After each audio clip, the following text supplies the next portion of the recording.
Bada bing bada. Hi. Hi.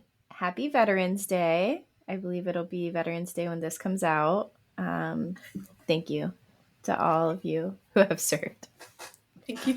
I'm sorry for giggling. I was thinking for some reason that you were saying we would talk about Veterans Day next time, but it makes more sense that we would talk about it now. I wasn't expecting Happy Veterans Day. I'm so sorry. I'm fired from podcasting now. Yes, we are not laughing in appreciation, in non-appreciation. No, No, no. we are My dad and laughing. brother are veterans, so Yes, we are laughing and not being able to do anything seriously. yes. Mhm. And have I told the You're Not a Real Soldier story on the podcast? Oh my God, no, you haven't. And Okay. Veterans Day is the perfect day for that. So my son started high school this year and he got to pick from more elective choices than he could in middle school. And he signed up for JROTC and didn't really know a lot about it, but was like, this seems cool. I'm going to do it. And the first day of school, he came home and I was like, how was it? How were all your classes? And he loved all of it except for JROTC. He was like, yeah, no, I'm out. I'm dropping that. We're not taking that. And I was like, That's fair. why? What happened? You seemed so excited about it. And he was like, yeah, no, they make you cut your hair. So I'm not doing it. And he has like That's He beautiful, has like gorgeous hair. it's not Yeah. super long, but it's too long. It has to be like a buzz cut for JRTC, right? Yeah. Yeah. So he was Hmm. like, yeah, I'm not about this like class that I have to cut my hair to take. Like, So fair. not for me. And I was like, fair, cool. And he wanted to take an art class instead. So I was all for it. And he had to tell his teacher, it came up in class because obviously he hadn't cut his hair after like being in the class for a little over a week, and he was just having trouble getting with his guidance counselor to change his schedule. So he wound up having to tell the teacher face to face like, oh yeah, I'm dropping this class. And the teacher proceeded to like give him this huge lecture and like scream at him, and it ended with him like kicking my son's desk and yelling like, you're not a real soldier. Which, like, he's not. He's He not. literally is not. I thought that was It's like obvious to everyone in the room. I cannot believe, like, it's almost hard to imagine a grown man being so upset that this Yeah. child is switching out of the class, which is like, what would he want him to do? Just stay there and not want to be there? Like, what? Yeah. And Yeah. then So enough to it's kick the it's child's desk, like, it was and tell intense. him And he's not a real soldier. my son I'm always, when sorry. he tells this story, he's always says like he didn't know if he was gonna laugh or cry. It's like so funny, but also like so intense. And Um, intimidating. Super intimidating. And but now Mhm. it's just become a joke in our household whenever honestly you could say anything and he'll just be like, well, I'm not a real soldier, so I love it's it. like you didn't eat your vegetables. Well, I'm not a real soldier, mom. I don't know. Oh my God. On that note, though, happy Veterans Day. Peace be with you. Thank you. I never Yeah. know how to say those things. Aye, aye, Thanks. Captain. I think that's probably the last one was better. May Okay. peace be with you. That's good. Tori today, her sign-in name, I simply will not be pronouncing this. I think, well, I know she must hate me today because I don't know how I'm expected to pronounce that. Actually, you know what? I will take a crack at it just because I'm Give it a go. You got this. insufferable. Okay, it's the first word that's really tripping me up. I'm gonna go with xeric xylem. No, that's perfect. Actually, xeric xylem is how you would say it. Yeah. Well, I These are said both, xeric, and you said xeric. Yours is like well, much more. you were Yours is close. sparkling. Yeah. But you were So pretty close. Not yeah, far off. So these are both like kind of environmental terms. There's not a lot of I X knew it. words to go off of. Yeah, They don't totally go xylophone. together. Right. I did think about that. I was Googling X words, honestly. They don't, but I needed two of them was the problem. And these kind of went together. It was hard to find words that could be coupled. But xeric means like a Yeah. dry pertaining to a habitat or the environment. And xylem is, it's pretty much like part of the vascular system of a plant that like delivers, I forget if it's the water or the nutrients, but it's one of those. Um, so it's like a dry vein in a plant. I feel smarter already. Thank you for That's the that. best I got for Wow. X. X is hard.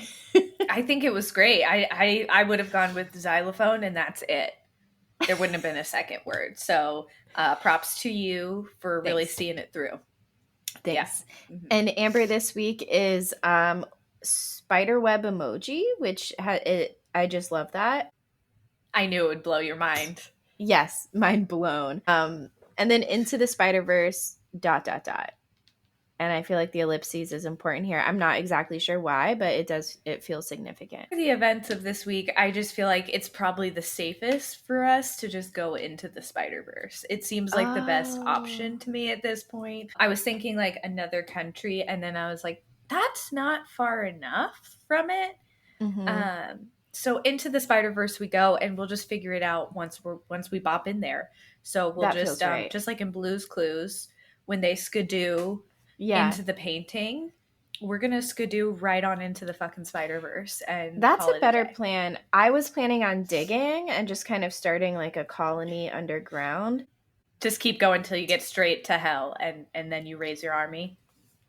That's great, actually. No, I hadn't come up with that. I actually realized that there's just water under our ground here in Florida, so underground probably wasn't best. So then I took to the treetops and I said, "Oh, we'll be monkeys. We'll just kind of build a little commune in the treetops. And then I said, is that environmentally friendly? It's not giving that. So are the tree people from Lord of the Rings, are they environmentally friendly, would you say? Because we could just I don't become know that. them. That's fair.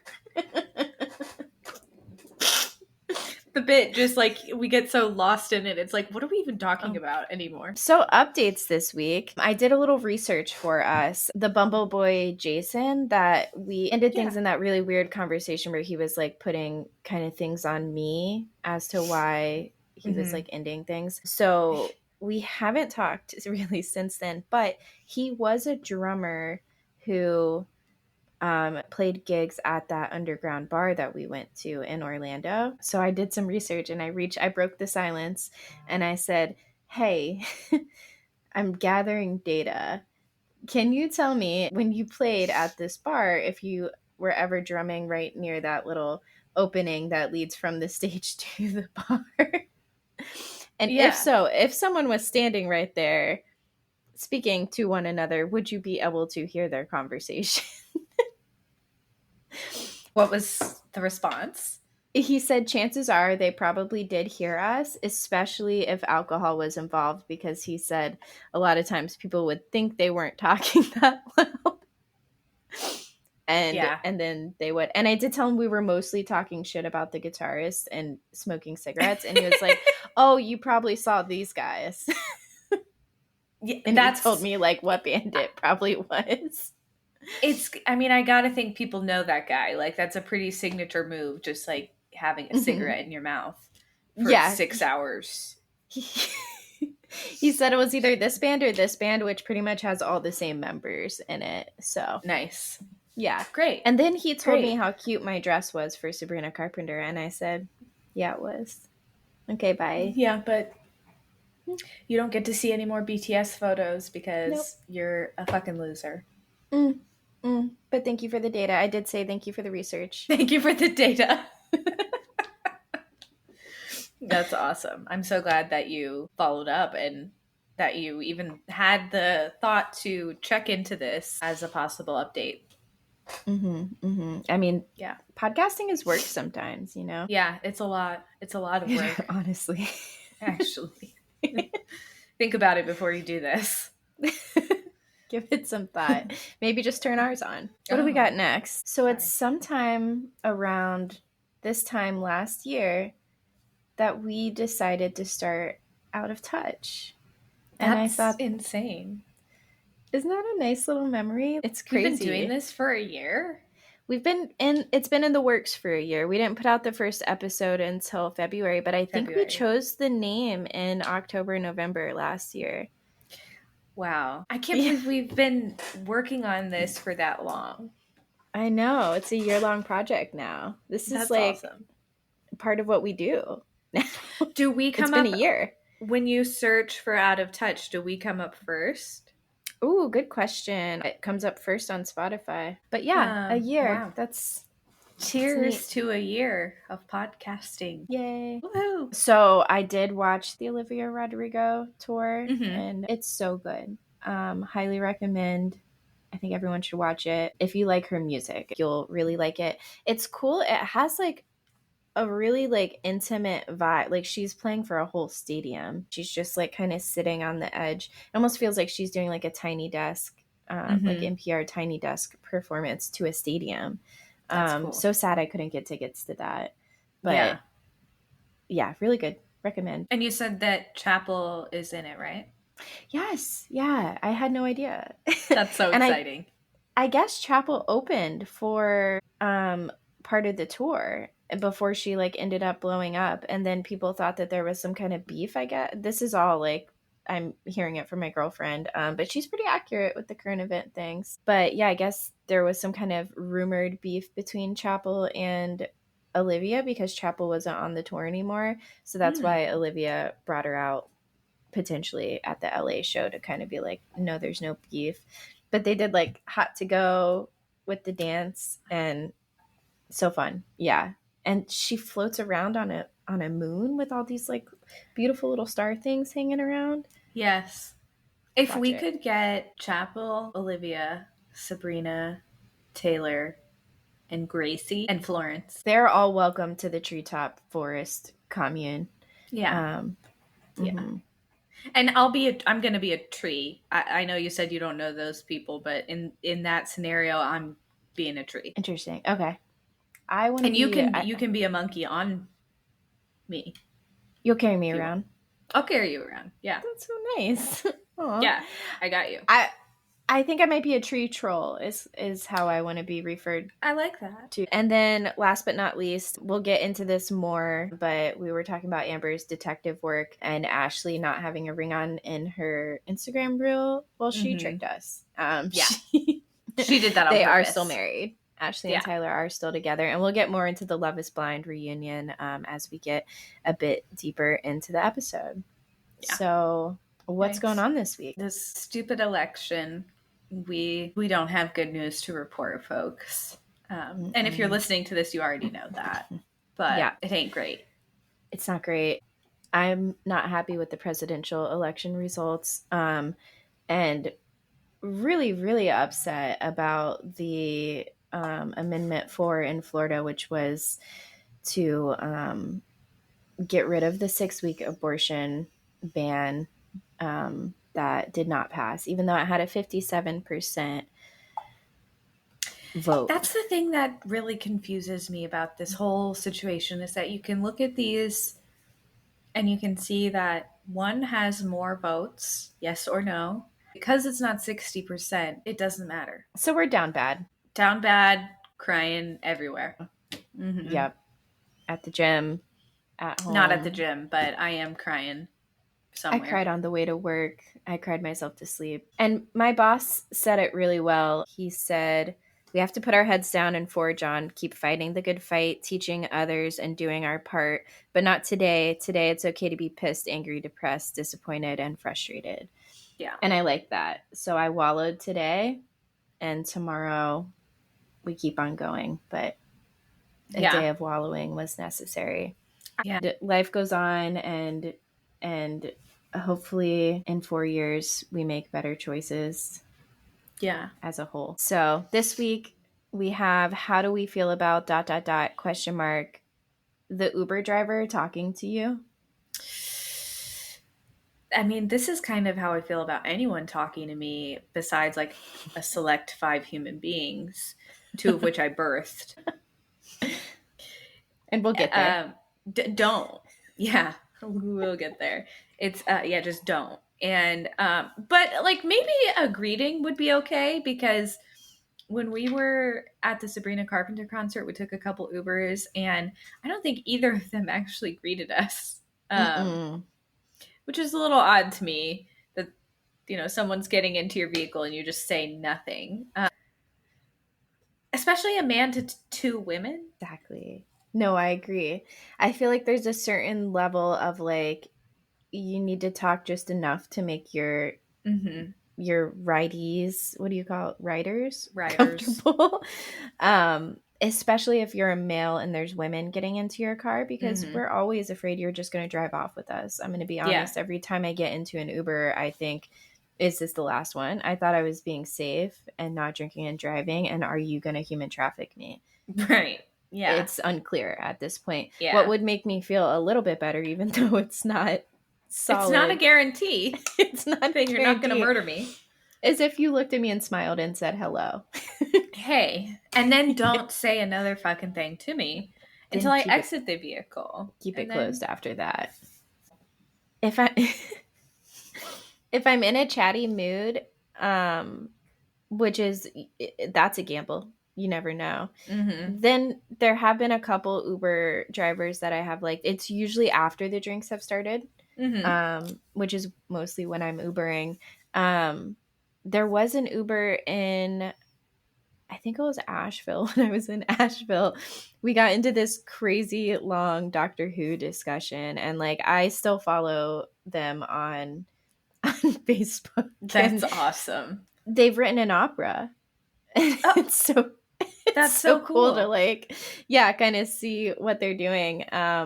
So yeah, that's so there's a couple Uber drivers that I have like enjoyed having a conversation with. Not Karen, who brought us to the Eras tour. Not Karen. Karen was the worst, as we know. Yeah. But yeah, a little bit I think of a greeting is nice, Yeah, and then just kind of something. feel the vibe out from there. Uber driver, Yeah, just read my mind. feel the vibe, get it together. Figure it out. And Yeah, this is similar to how I it's feel about the person cutting my hair talking to me. It's the oh same god, thing. Greet yeah, me, ask me what I want, talk to me about that, and then please don't ask my life story. I don't want to talk about it. yeah, yeah. Like this is the one of the few times when I maybe don't have to talk. Yeah. So like, let me unstimulate. I think I'm just going to start carrying around like business cards that say like I'm taking a vow of silence. And then in the fine there will be fine print somewhere that says like this is just of my own creation. I'm not mocking anyone. It will be tiny Okay. print like, in the Santa Claus when you had to like really zoom in Yes. to see the fine print. It'll be like that. Ooh. Women in STEM. I mean, yeah. Tinder adventures for the week. I've created a fun little game for us. I have taken some screenshots and I'm going to read you their bios, and then you can tell me if you think they're looking for something short term or long term. And some people do have, Okay. it'll say like short term, or it'll say short term and long term. But we'll go with whatever they put first because that is usually what you look at. This one says, ask me about D stocks and my 5 year slash 250K play. And then it has some Instagram handles. That's it. What do you think? Short term, long term? It's got to be long term. Fun casual dates, so short term. Yeah, I was being facetious. Oh, woo, right over my head. Okay, That's well, great job. incredible. You did good. 37 years old. Why did this person come across? That's not my filter. I just realized it I feel like says this happens 47. from time to time. First, it was the 2 for 2 young, and now it's Mm-hmm. 4 for 4 ever old. It's Tinder that does it. That's why. Bumble has its shit together. I rarely use Tinder anymore. Okay, so this one, here's the bio. A dynamic dichotomy, individualistic, nonconformist, unique and oh so original, charismatic and a little daring, in parentheses, plus darling, and loves a good burger. Long term. Short term. Loves Jesus. They're open to long term though, so you weren't far off, but I feel like you always put what's most important first. Yeah, true. Like because I'm looking for something long term, I will match with people who have long term or short, like, and short term second, but I won't match with people who have short term and then long term second. Yeah. Okay. Here's the next one. Split my time between New York City and Florida. ... Raised in Colorado. ... All about chill vibes. ... Well, then why are you being so ominous? Like ... is ominous as fuck. Short term. Long term. These don't make any sense. It's the opposite of what you think it's going to be every single time. Thank you. Yes. Sometimes I read these bios and I'm like, why are you telling me you have a 750 credit score? If you're looking for short term, that means the beauty of short term is that I don't need to worry about your credit score. Right. That's not my business. Right. Yeah. Really odd. Somebody needs to be training these guys on how to write their bio. There should be an orientation when you sign up for these dating apps. Here's the last one. So it's cities and then dates listed. So I guess this person will be in those cities on those dates. So we have Chicago, Illinois, a week in October, Indiana Shores, a week in October into November, San Juan, Puerto Rico, I guess, like beginning of November. And then it says, feel free to send recommendations. Need a +1 to help use up my buy one, get one airline ticket, which didn't realize they had those. If you ski, we can be best friends. What are we thinking? Definitely short term. Long term. Someone who's in a different place every other week. What? He's looking for the real deal. Do you think apparently. you're going to drag another person around? I don't know. Okay, well, these make absolutely no fucking sense. I'm so sorry you have to deal with this on a regular basis. It's fucking wild out here. Dating apps be damned. I've got a couple screenshots to share too. So you can like set an opening move on Bumble, which is kind of just like a question for like to start the conversation, and they can like choose to answer it, or they can just ignore it and be like, hey, what's up? So my opening move is, what's the mnemonic device that you use to help you remember the cardinal directions? That's good. I like it. Yeah, this guy got creative with it. He said, spectacles, testicles, wallet, watch. And I said, interesting. Haven't heard that one yet. And which cardinal directions does that represent? Because it's STWW, right? So I'm like, what? Yeah. And he said, haha, it's the most basic of ways. North, south, east, west. And I'll go back to what he said. Spectacles, testicles, wallet, watch. And I said, oh my God, that took a minute for me to get. 10 points for originality. And That's yeah, great. I thought it was pretty clever, like spectacles, north, testicles, south. Yeah. Cute. This one, so my mom's always like saying, oh, you should match with a doctor on one of your dating apps. And I just think it's funny. Of course. Right. To me, I just think that's funny. I'm like, I'm not looking for someone because of their career. I am looking for someone who can support themselves, but that's not like my highest priority. But she's a mama. She's looking out. She wants, the best for me. So I just thought that it would be funny to share this story with her. So I matched with a doctor, and he this is like day 1 that we're talking. At first it seems wholesome, as often it does. We get into the nighttime hours, which I've realized you have to be careful being like present and active on Bumble in the nighttime hours, because the audacity is really, it's run amok during those hours. It's the witching hour. Exactly. Yes. So he mentioned something about like pulling my hair, and I was like, oh, I love a good hair tug or something, because I do. So I'm playing into it a little bit. Nothing has gotten too crazy. And then he's like, oh, what else do you like? And then I'm like, God damn it. Like, I played into it. Now I have to actually like respond.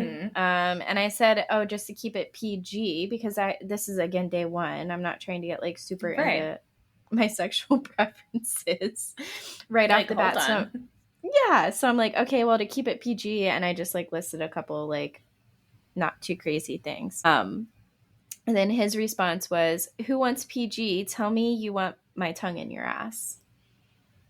And I didn't respond for days. And then he comes back and says a few days later, "Was that too much?" And I said, "Mm-hmm," with like the head shaky yes emoji. And Yeah. he said, "You don't like it done to you, or you're just shy?" And first of all, why are those the only two options? Right. Yeah, neither, sir. But I said, mostly just have to develop a relationship with someone before reciprocating conversation about them licking my butthole. I need a relationship with someone before I get deep into the sexual side of things. And he said, I understand. I wish you the best. And I said, same to you, with the little heart hands. Now, funny, he actually reached out to me again.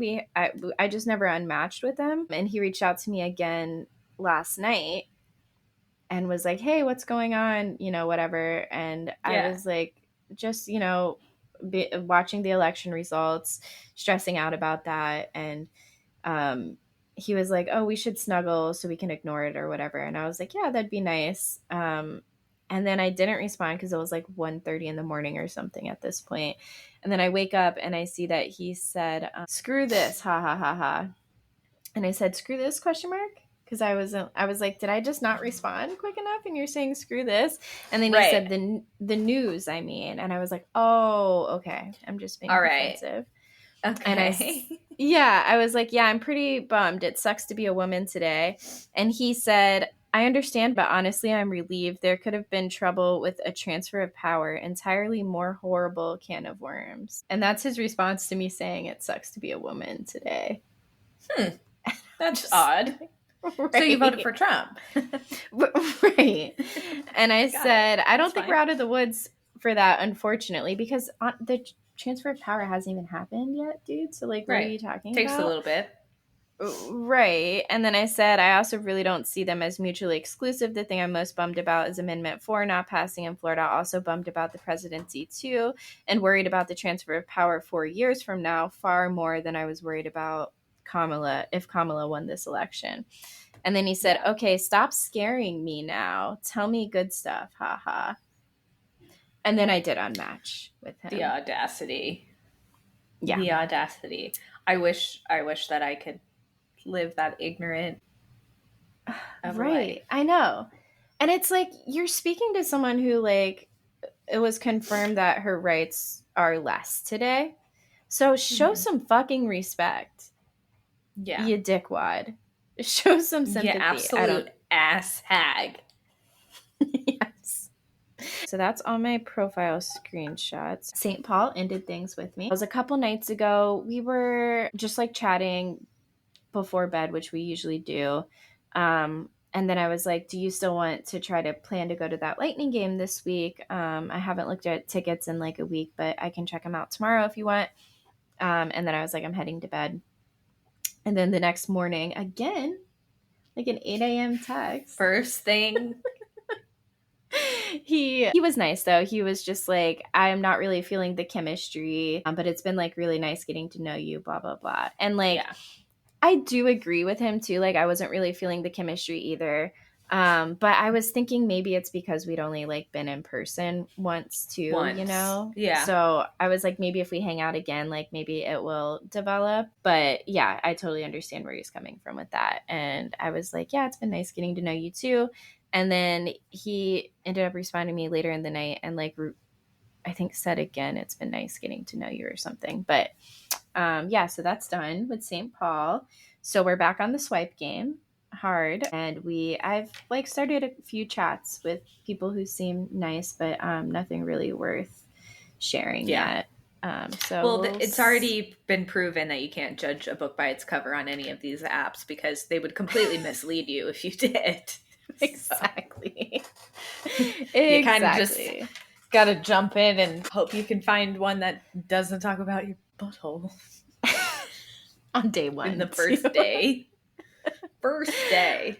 Oh my gosh, yeah. It's a wild ride, man. And the Can't come dating back from apps are that. just, it's so odd because it's so hard to like develop a relationship with someone. There was someone who like I had moved to texting with and we were texting a bit. he actually had a podcast too, and he's a stand-up comedian. But it's like things just kind of fizzle out. Like, how do you keep it going when you're just texting? Yeah.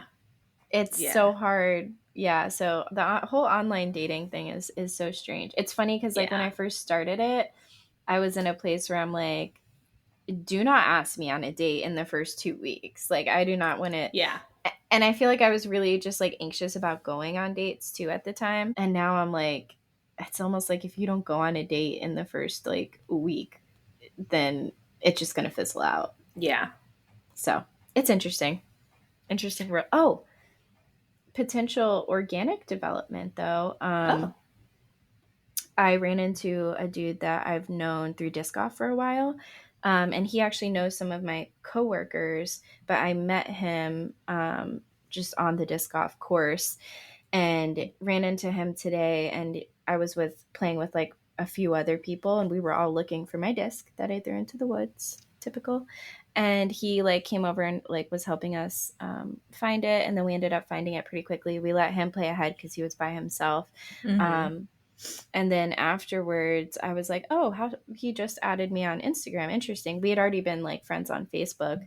And then he sent me a DM and he's like, we should play sometime. Like, I tend to play by myself a lot and I would like the company or something. And I'm like, okay. So, That's cute. yeah, I don't know um, if it, would be like a romantic thing for him, but it kind of feels like it would be, because Yeah. like, Sent you a so, DM. and he liked some of my stories on Instagram too. So we like that. Yeah.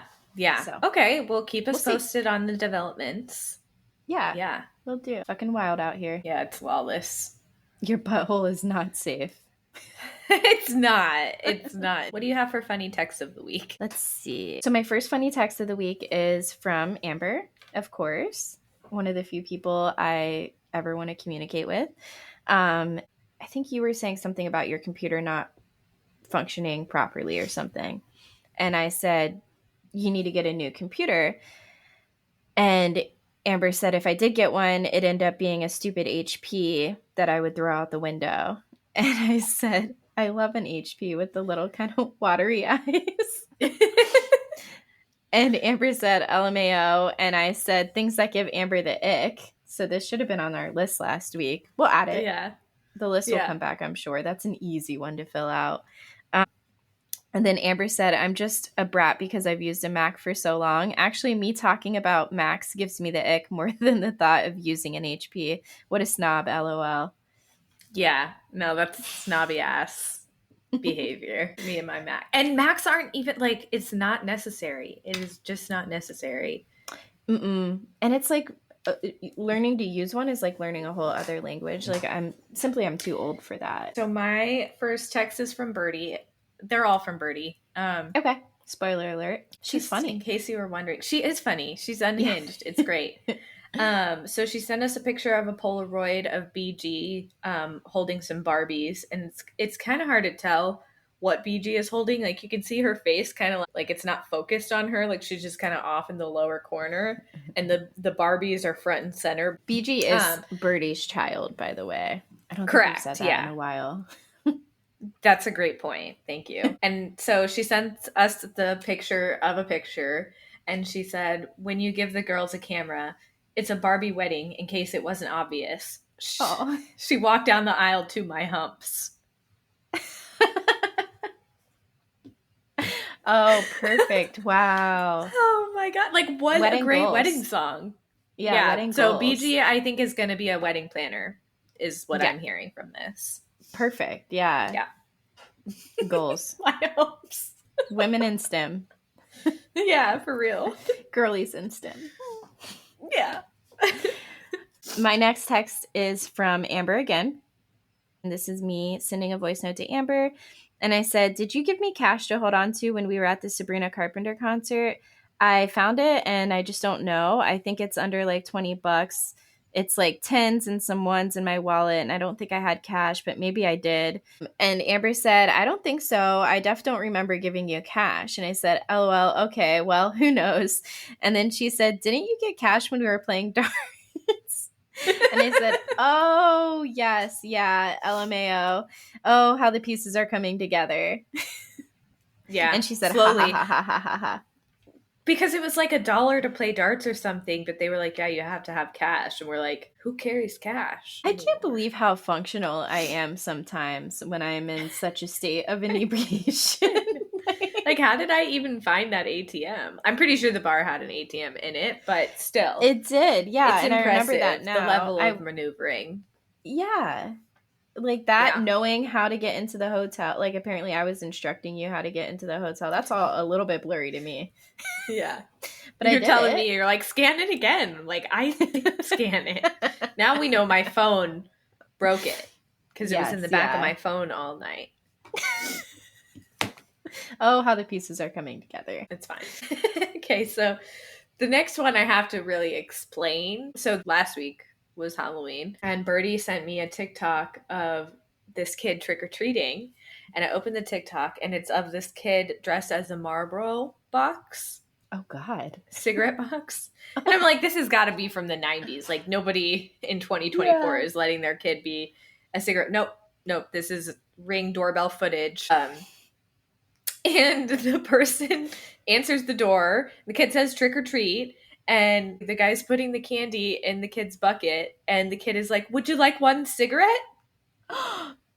And the person whose house he's at, the guy who's giving him the candy, is like, actually, yeah, that's perfect. And he takes the cigarette and the kid just walks away.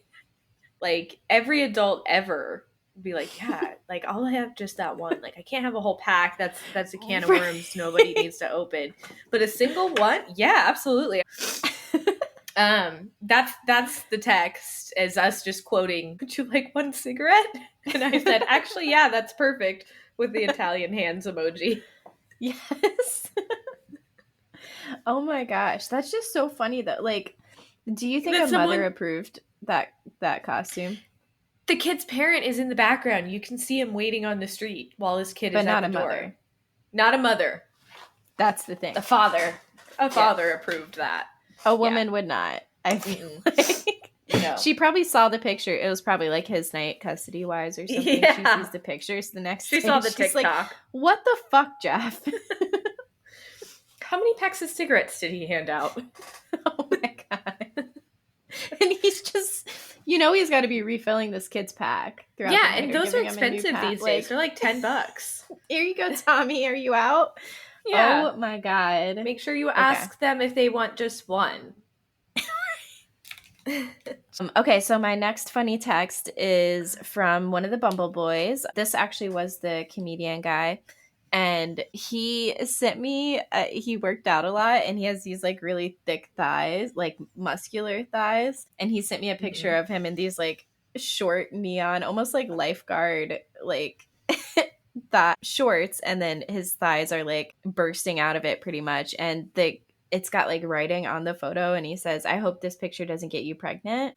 So That's awesome. I responded. Yeah, I responded and I said, shoot, I wasn't trying to get pregnant again. Maybe I'll have to snag a pill tomorrow now, with like the sweat dripping down your forehead emoji. And he said, that won't work. This ass don't quit.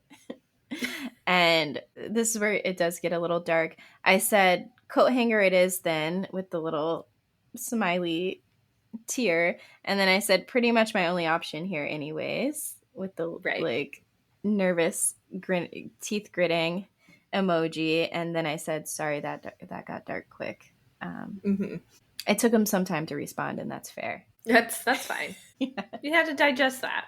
I get it. I'm it's digesting fair, yeah. it. It's fine. Okay. And my last text is from Birdie. And we're again cackling over a video. And it's these people who are listening to AI music. And the music is basically, it's about, it's so hard. It's so niche. Okay.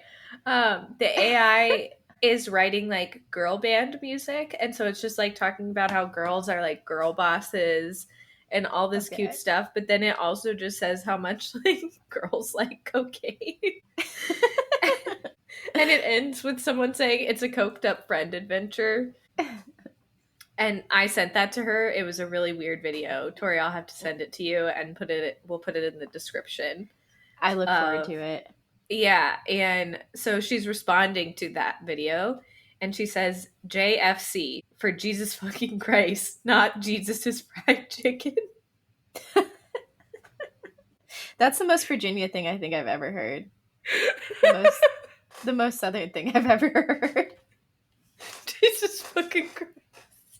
Not Jesus' fried chicken. Just JFC. to clarify. Yeah. This episode is going to be titled JFC. Jesus fried chicken. Jesus fried chicken. Okay, that was a good one. I wasn't sure if there was more or not. No, okay. That's it. No, that was a good one. I like that. So what are we consuming this week? What's our progress on Throne of Glass? So I haven't really read that much more in Throne of Glass. I'm at chapter 12, and I'm pretty sure last time we recorded I was at either chapter 12 or chapter 10. So really haven't read that much more. But Birdie and I have continued to discuss the pronunciation of Kale's character, aka Chowell. Yeah. And we're just not convinced that it's actually Kale. So for our listeners, I need somebody out there to email us who knows the correct pronunciation. And if that's right, or if by some freak accident it is Chowell, let us know. Let us know. Because inquiry minds. So yeah, we haven't read that much more. Selena just got to the castle and met the king for the first, or actually no, she met the king before because he is the one that gave her the punishment where she was working in the mines. So he seems really creepy and gross.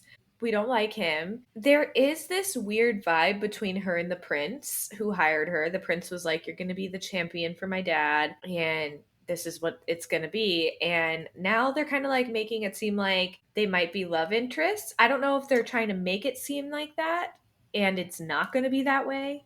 Right. Or it's just not going to be that way. I don't know. I'm curious to see what happens there. I don't think Chowell has a heart. Like physically? Or yeah. No, like physically he does, but like emotionally he doesn't.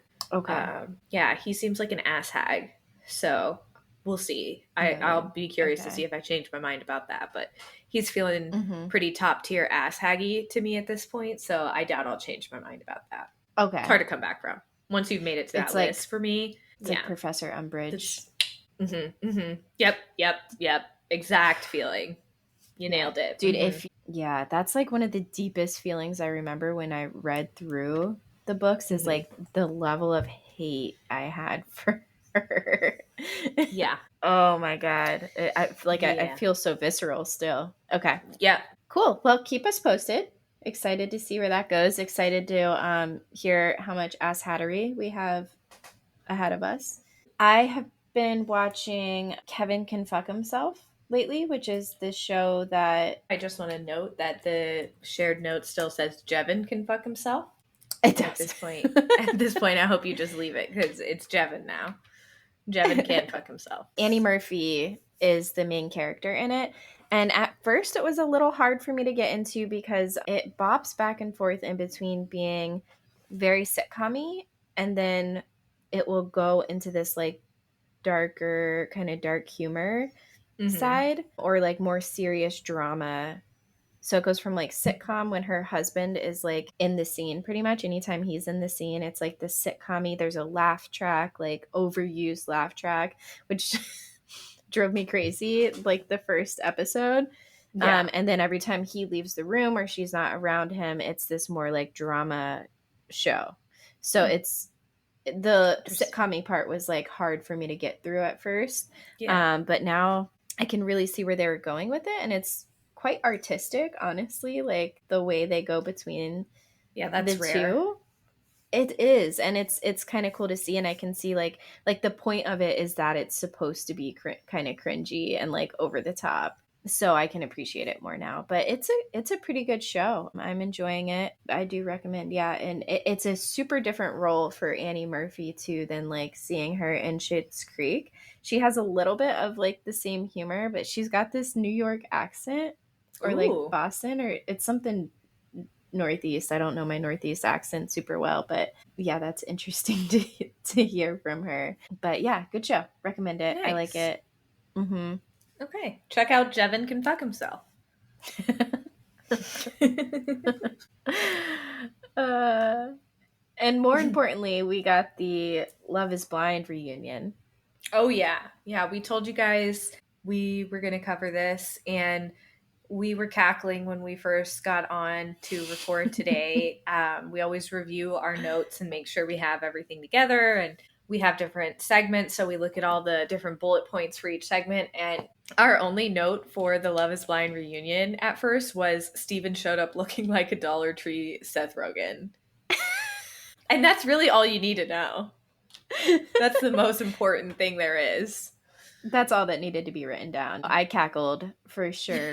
Like I just like started laughing out loud, and Amber's like, "What?"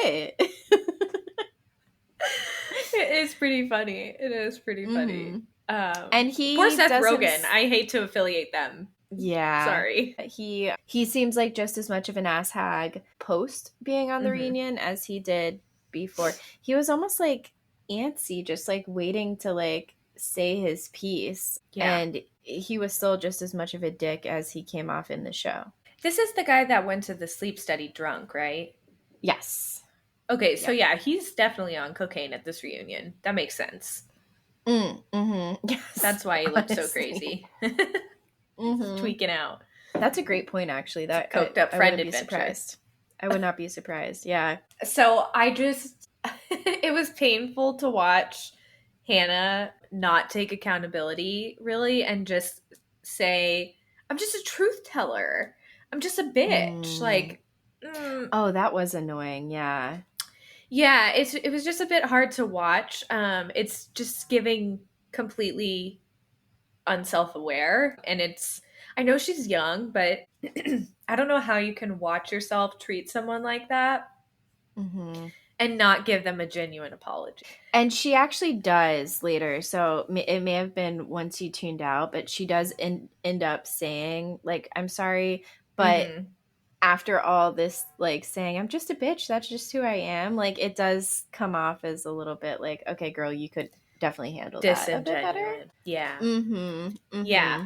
And it was interesting, like when they were interviewing, or not interviewing, but when they were talking to her and asking her questions, Nick does chime in and says, like, Hannah's been getting way too much hate online and all this stuff. And I was just thinking, like, this guy looking like the battered husband over here, like, why is he taking up for her? She doesn't, she definitely doesn't deserve that, in my opinion. I'll tell you why. So and I don't know if you got to this part, but it seems like one of his goals that he had Mm-hmm. was to become like the most famous person who's ever been on Love is Blind. Like he had it written down on like a list of like goals that he wanted to accomplish that Hannah had found, which is fine, but it does give a little bit of motive for like why he may have acted the way that he did Mm, act. And we do end up finding that he was way more slimy than what we saw on camera. He was very calculated with interesting. what was said on camera because he did come off like a saint on camera, Yeah. and she came off as definitely being too Gotcha. harsh sometimes, like So it the was like he intended for it to be that way yes. to And some like extent. it turns out when they had the reveal and he saw her for the first time, he was very unhappy with the way that she looks, and he was telling everyone that, but they talked to him on camera and he didn't say anything like that. So what we saw and like Wow. what was What yes, actually yeah. happened are two different things.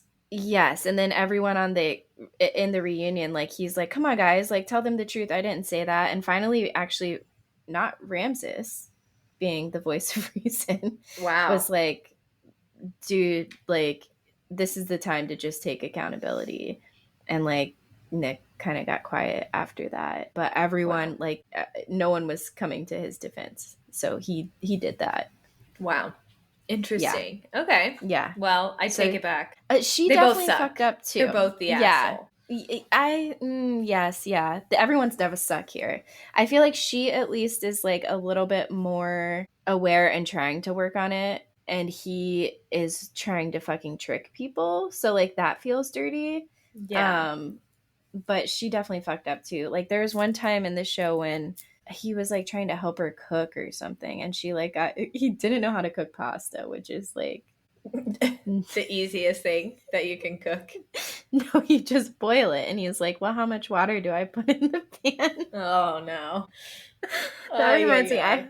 I had a boyfriend who would measure water when he would cook ramen noodles. Like he would put like how much water says on the package On the into thing. the to boil That's it. cute. I remember I remember my first bowl of ramen. And she like did get really harsh with him though in that moment, and she's like, Jesus, do I have to do everything, you know, like it. She was Yeah. definitely way too harsh, but she does end up like saying that she does agree with that. She does end up saying sorry, and like she is going to therapy, so like they do both suck for sure. I just feel like he is more slimy. That's fair. I really had a hard time concentrating once I spotted Ashley's spiders. And it was like the week of Halloween and everything when this aired. So it was like, I don't know if she did that as like a costume situation or if we were being serious about Right, the I'm gonna snakes. pull it But up. I have the same spider on my bushes out front that I got from Goodwill, the Halloween section. The only difference is hers is gold and black and mine's orange and black. But literally, I mean, I could go get it out of the bushes for you and you'd be like, no, that's the same. Ramses had an interesting look. I loved Taylor's outfit. Yeah, Taylor looked epic. Yeah, those are interesting for sure. I didn't realize they were spiders, I don't think. Yeah. Very distracting. Very distracting. Yeah. She looks great, She but does. yeah, the If you it's a just lot. remove the spiders, Yes, everything yeah. else is great, but the spiders can go. Yeah, Garrett's glow up since he has had a wifey. Taylor's version. I know. Yes, Garrett Taylor's version. Oh, I love that. Yeah, he's looking good. Yeah. It looks I mean, good he on looked both of good them. before. Yeah. Yeah. Right, which is the funny thing. Like, I wouldn't have pictured him with long hair. You know, he's not a real soldier. He's definitely not. That's okay. We'll take it. I love it. Uh, and then, I mean, we said this already, but I just wanted to make sure we drive it home because he sucks. Ramses just looked like he was auditioning for Beetlejuice, and not in a good way. Yes. Yeah. It was too much. Like I think Yeah. he's definitely like a fashionable guy, I Yeah, think. I do agree. I think he has an interesting look most of the time, but Hmm. it's funny when artistic people put outfits together, you can tell it's like the spiders, like you can tell when we just went a step too Too far. far. Mhm. Yes. Yeah, this outfit of Ramses was not it for Mm-mm. me. No. I will say the Nick Lachey and Vanessa Lachey did get some like flack for this reunion because they just weren't asking any of the hard questions. Like Ashley and Tyler, we get a lot. You know, they obviously asked them about what was going on with the Right. whole children thing. Hmm. And Tyler explains that like what he said on camera was a lie, but it was because he was just like nervous, and he initially wasn't going to say anything on camera because it's like his kids' lives and he didn't want to bring them into it. But then But that Ashley felt Ashley like, knew. yes, he's saying that she knew everything, and she said she wanted to do a scene on camera because she felt ingenuine if they didn't. Hmm. Which all that is fair. And then he explains that like the child was with the same sex couple, and then that couple broke up, and he came in and did co-parent after with her, with Hmm. the mother of the child as well. What they don't ask him, which is all over the internet, and the mother has like made videos about it as well, is that they have two more children together that were conceived naturally. And it's like, why aren't they asking those questions? So like Vanessa and Nick Lachey got like a lot of flack for like not asking the hard questions. It's like they're just Yeah. giving you these like, pretty, like the pretty versions of these stories, but it's like we want the dirt. And then also Yeah. with Hannah, like they didn't really get on her about like how she treated Nick. And yeah, they just could have definitely like Yeah. dug into things a bit It would have more. been a good opportunity for them to do that in both those situations, like just to set the standard for any like future seasons, that like Yeah. this isn't how you handle it either way. Like I think he could have just said, I have kids, but I'm not going to talk about it on camera, and that would have been fine. But the way they went about it is weird. And honestly, the way they came in, it felt very rehearsed to me. And she kept looking to him for like reassurance when they were talking. And that could have just been simply out of comfort. It's not unusual to like look at somebody for comfort when you're in a stressful situation. But to me, it was just giving like, this story's rehearsed and this is what we came up with because it sounds the best. Right. And like maybe a little bit of, is he controlling the narrative type Right. thing too? Mm-hmm. Yeah. Interesting. Yeah. That's so very keen of you, Detective Amber. Again. I just don't be trusting people for face value interactions. I feel like there's always more to it than what's on the surface. Yeah, especially with something like that. Yeah.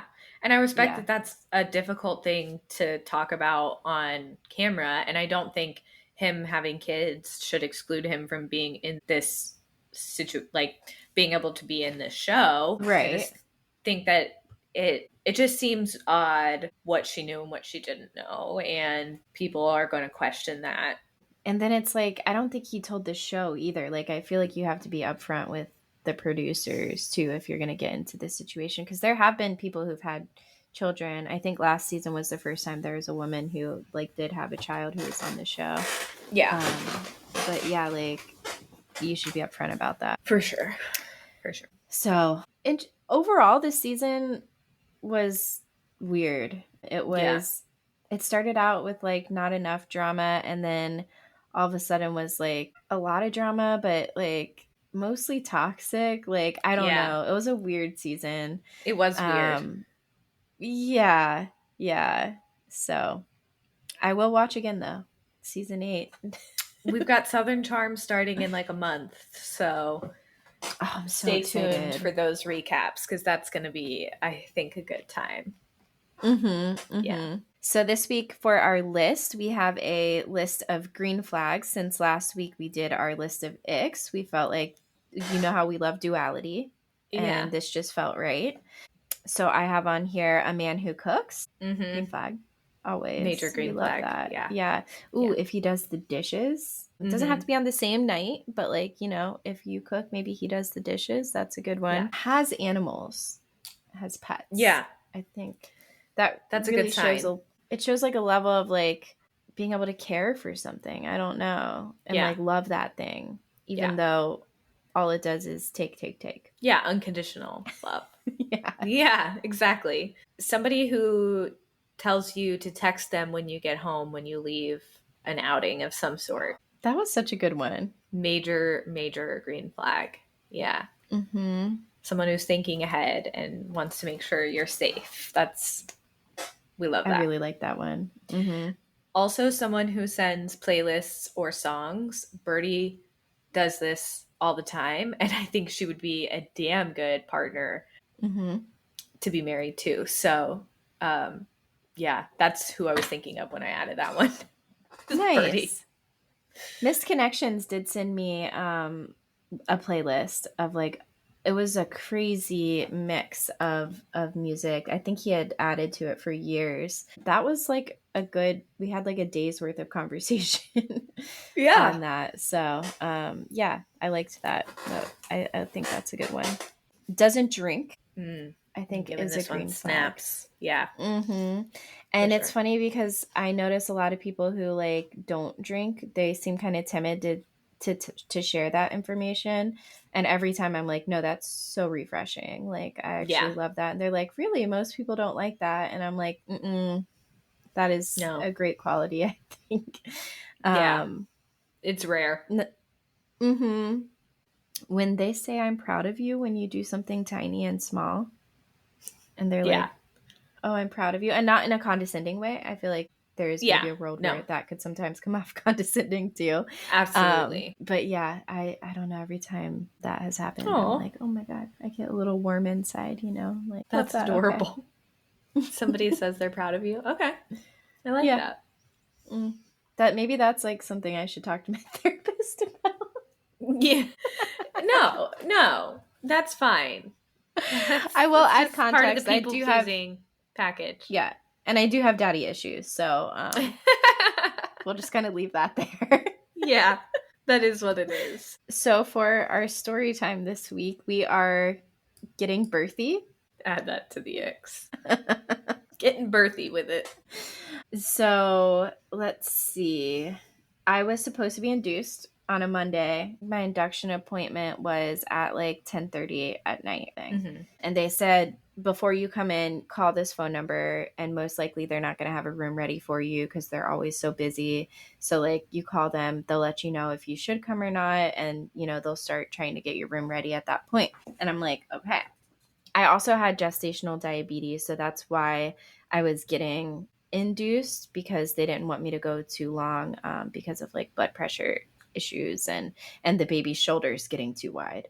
Yeah. Not a good thing.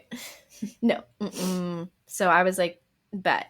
So I was doing everything to like try, there's all these like wives' tales that you can do to try to go into labor naturally, just because I know it's supposed to be easier on your body if you go into labor naturally. So I was just out, mostly I was just walking a ton.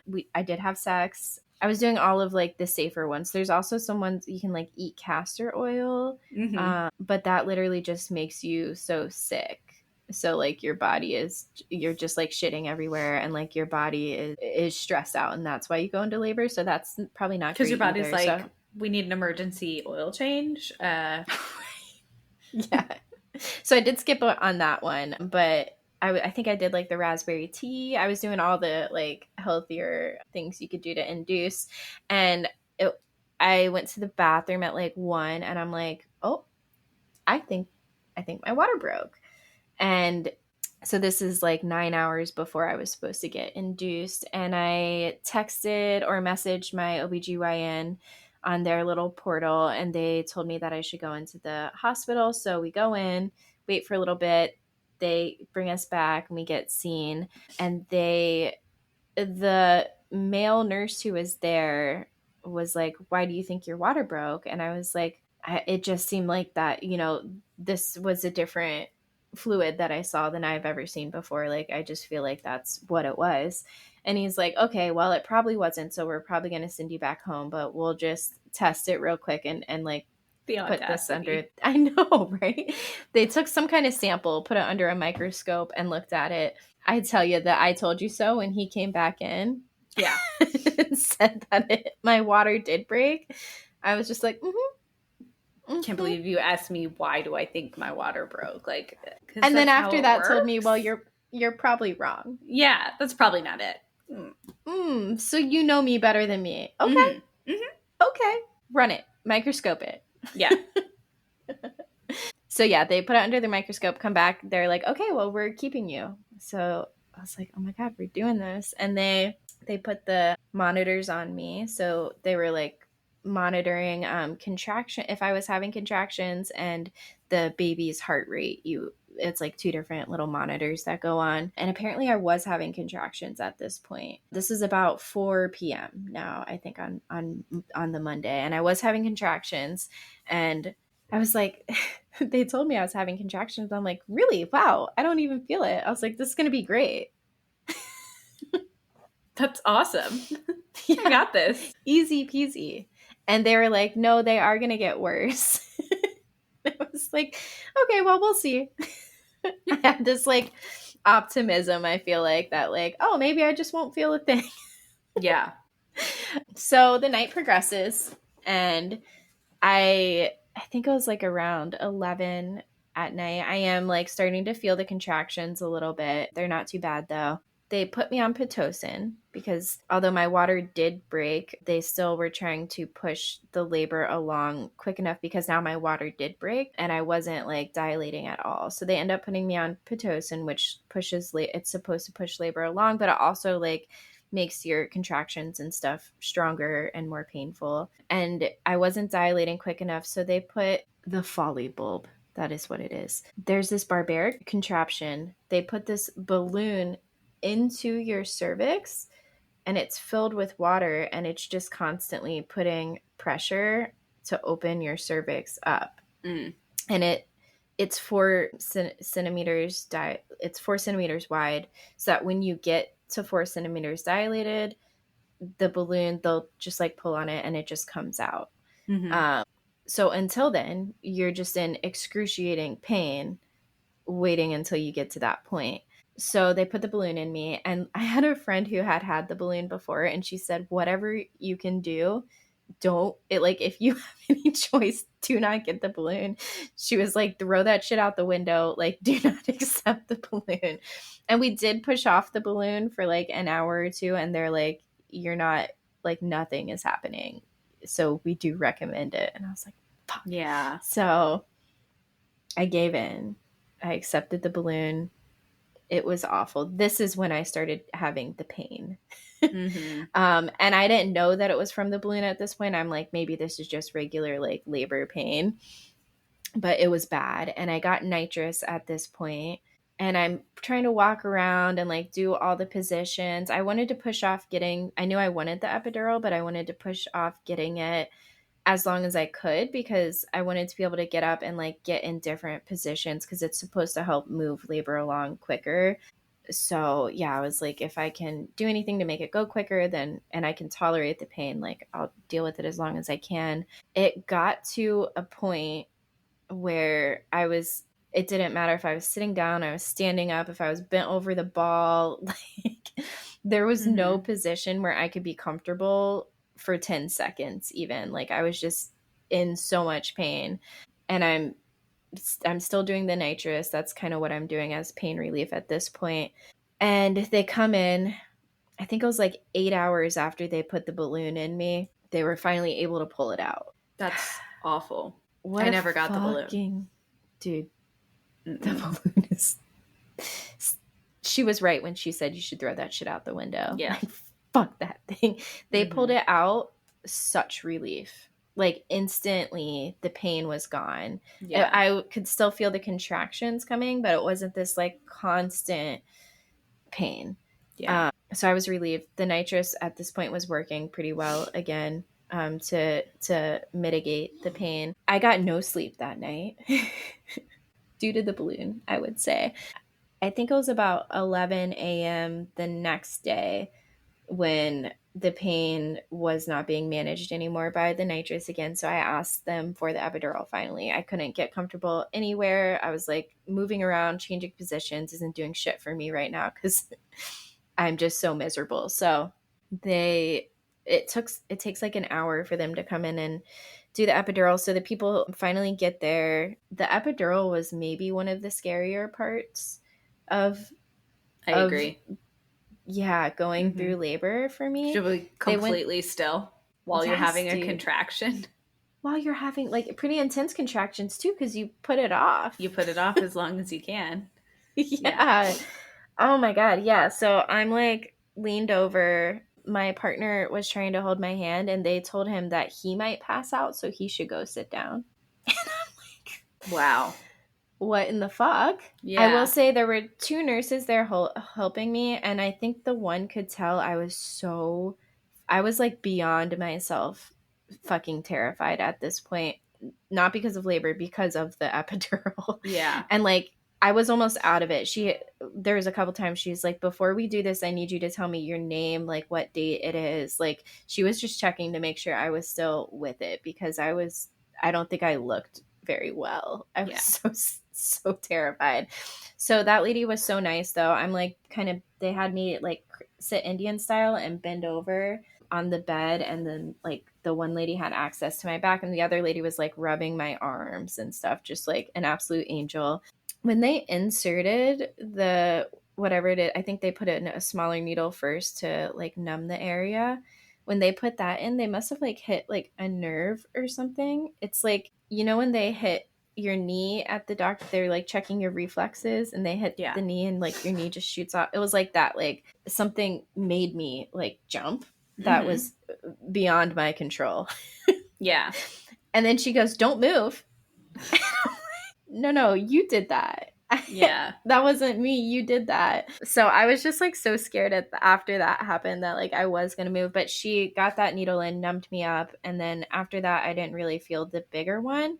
But it was really weird because they put this like tube in you that delivers the medication. It's like a soft tube. And they're kind of like moving it around they want you to feel it right in the middle of your back. And it can go to the left or the right, but if it goes to the left or the right, the medication isn't going to be delivered properly. You want it to go like in the center of your spine.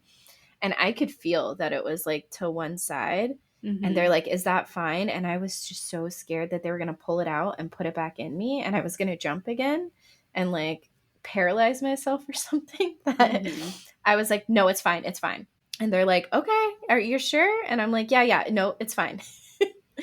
So they start administering the medication for some time. It works pretty well. And then it gets to a point where I'm just in so much pain again. The epidural isn't really doing the job at all. And I'm like, at this point, the nurse walks in and I'm squeezing like the side of the bed, just sobbing. And this is the only time throughout the whole thing that I cried. And I like looked away from my family and just started like crying. And I remember thinking at this point, like, just can we just do the cutting thing? Like, can we just do that part? Yeah. Just like make this end. Yeah. Like, oh my God, it is so painful. And the nurse comes in and she's like, what's your pain level at? Like on a 1 to 10. I'm like, 10. It's at a 10. And she's like, oh, okay, well, let me bring the anesthesiologist in here and they can like up your dose for the epidural. And I'm like, oh, that's an option. That's something we can do. That Oh my gosh. y'all could have let me know. Yeah. So the anesthesiologist came back in. Of course, it took like 45 minutes again. And I guess they give you an initial like blast of the epidural medication and it goes like right into you immediately. And then they also like up your dosage that you can like hit the button for, but that takes longer to take effect. So she like blasted me with the medication and it worked really well from my legs, like my waist down. Yeah. But my whole abdomen, not numb at all. My legs went completely numb, could not move those, which is not ideal. It's not really what they're going for. But my abdomen, I still felt all the contractions and the pain in there. So like that wasn't great. But I did start using the button. And initially I was trying to use it as little as possible. But I got to the point where I was like, has it been 15 minutes? Like I was watching the clock and every 15 minutes I was hitting it. And finally it started working pretty well. And it started to where it was wearing off in my legs. So I could move my legs a little bit, which is better. And I was getting like the pain relief in my abdomen, which is what I needed.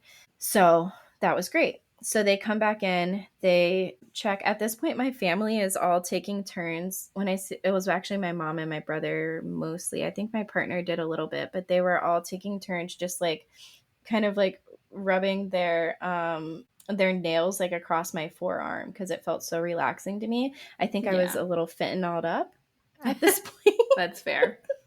And yes, they were like doing that and it was really relaxing. I was kind of going in and out of sleep. This was the best part of my labor.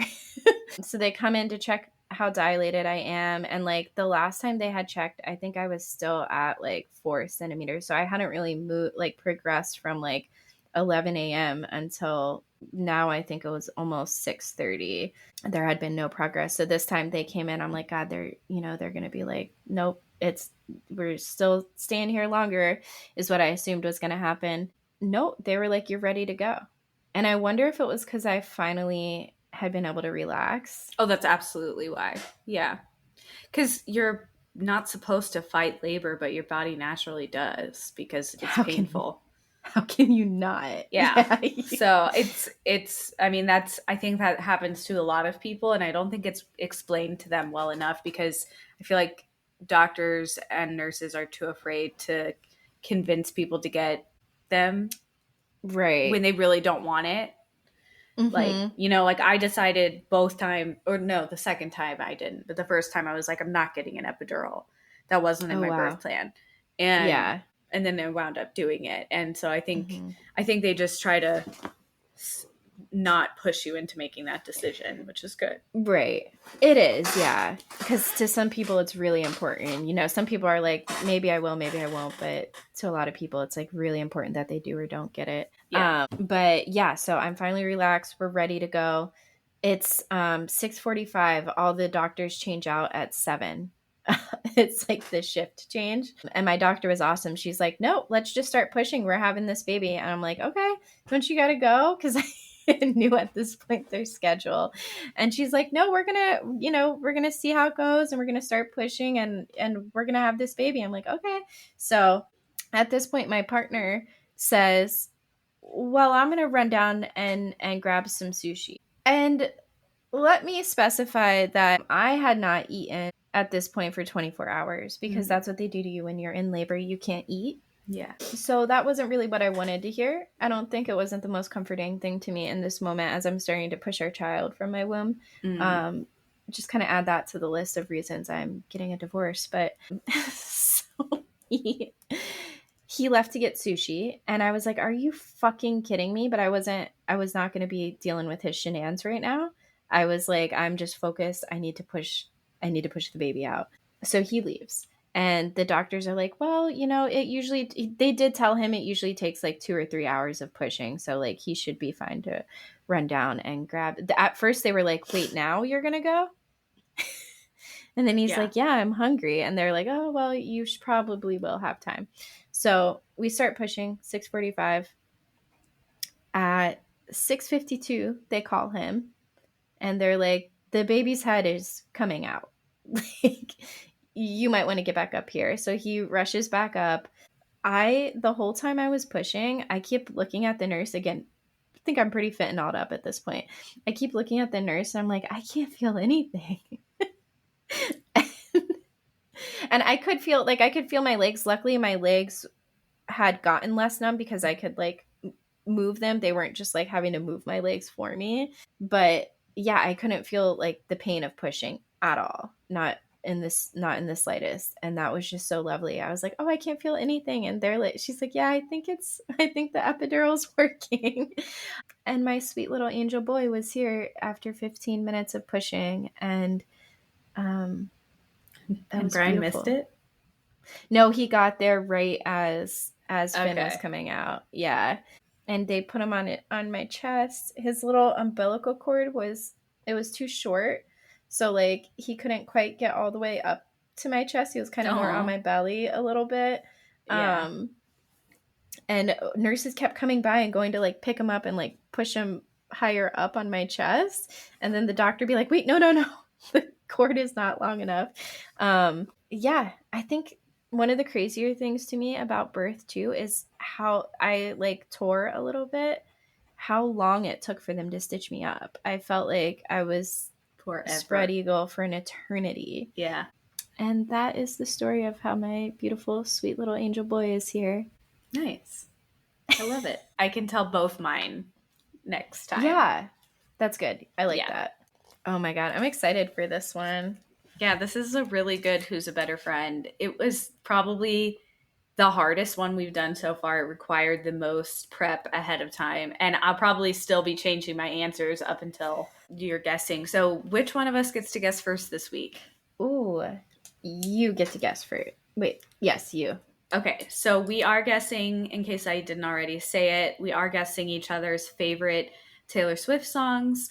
We've done eras before, or albums before. But this time we're going to do songs, and we decided to extend it to our top 5 because top 3 was just simply too difficult. And I will say top 5 was not enough. Like it wasn't. There was a couple times and I'm like, do I add 5 more? Yeah. Like I have an honorable mentions list and it has 9 songs on it. Dang, I wish I would have done that. Okay. So I'll do one on the fly after you do yours. Yeah. Okay, so I want to start this off by saying I did go back and listen to our episode where we talked about favorite albums. Okay. I was pretty sure I remembered what yours were because I'm pretty sure ours were the same. But I just wanted to be sure, and it was TTPD, Folklore, and Rep were your favorite albums. And so I tried to mostly stick to those. Okay, I'm just going to jump in. Okay, and a reminder of the rules. If we get the answer in the correct ranking, you get 2 points. If you get the correct answer, but it's in the wrong ranking, you get 1 point. So my guess for your number one song is Death by a Thousand Cuts. Yes. 2 points for that. Good job. Okay. I had a I feeling really you would get that one. I switched this one and number two back and forth so many times. Okay, for number two, I put The Smallest Man Who Ever Lived. Mm-mm. Damn. Did that make the list? No. Honorable mention. It did make honorable mention. I just scribbled my honorable mentions down. Oh shit. Okay. All right. So the next three I'm not as sure about. For number three, I put So It Goes. No. Oh, that's a good one though. It is a good one. Okay. That was my Reputation song. Okay. Number four, August. Mm-mm. Okay. And number five, Mad Woman. No, but that I was actually gonna add that as number 6 and be like, just for today. This is just how I'm feeling today. No. We should say that the answers may change depending on the day you ask us this question. So yes. So the way I actually did my answers because of that, because I feel like they do change daily, like just based on whatever vibe I'm in, I picked songs that are very meaningful to me. Like they kind of elicit a lot of emotion out of me. Okay. And like I relate to them a lot. Is So Long London on there? Yes. So they're very important songs to me is kind of the vibe where my head was at when I wrote mine. So Death by a Thousand Cuts, number 1. Okay. Number 2, Clean. Yes. Oh, it's so good. Number 3, Peace. Oh, Peace is good. Mm-hmm. Mm-hmm. And like, yeah. And I won't get into it. Rips me apart. Yeah. Yeah. And I relate to it a lot. Number 4, So Long London. Mm-hmm. The bridge recently. Yeah. Number 5, The Lakes.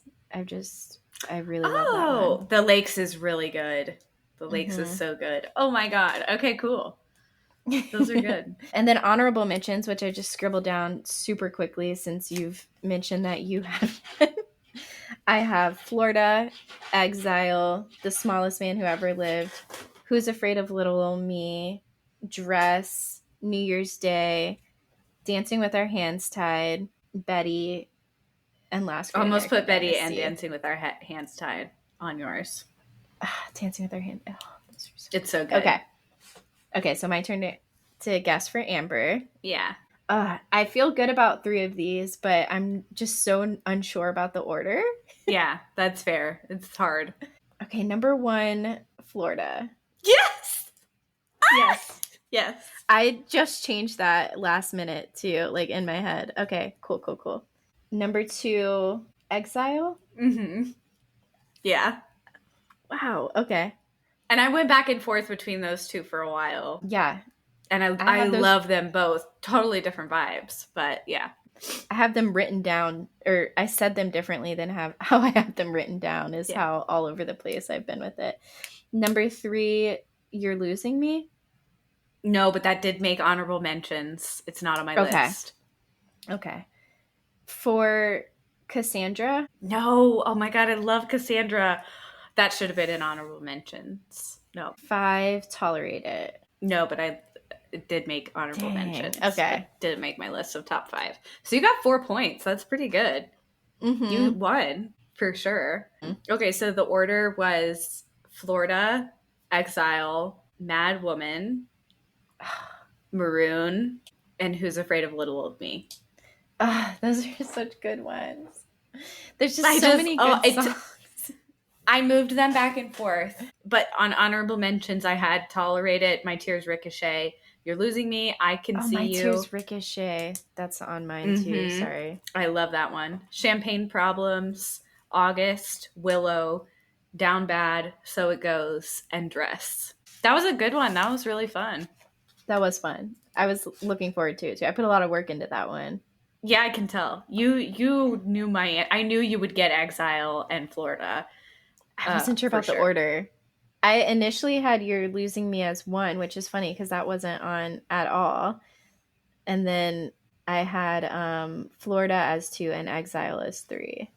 Oh, You're Losing Me is so good. It's good. And how it Ugh. came out as a vault track later. I know. And then Jack I Antonoff know. gave us a little Easter egg. So good. So The good. planning.